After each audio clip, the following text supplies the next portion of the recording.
Bismillahirrahmanirrahim. Assalamualaikum warahmatullahi wabarakatuh. Waalaikumsalam warahmatullahi wabarakatuh. Saya ucapkan terima kasih kepada Bapak Ibu yang sudah menyempatkan waktunya untuk hadir dalam kegiatan berbagi praktik baik ini.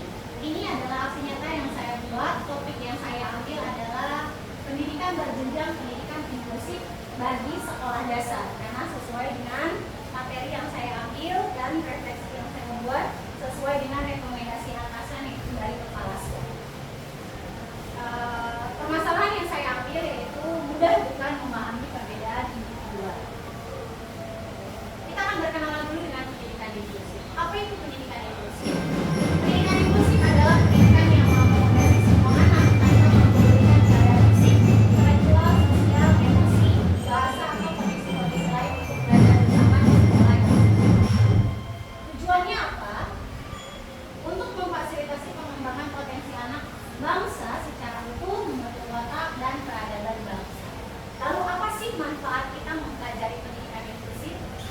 Yang pertama, bagi peserta didik yang bukan peserta didik berkebutuhan khusus atau saya sebut sebagai reguler, mereka lebih memahami perbedaan sejak dini, menumbuhkan sikap empati dan budaya saling menghargai, menghormati, kooperatif dan kolaboratif.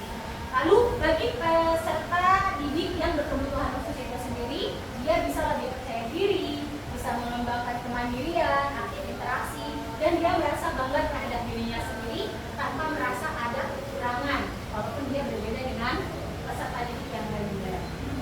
Lalu bagi orang tua itu sendiri, kadang tidak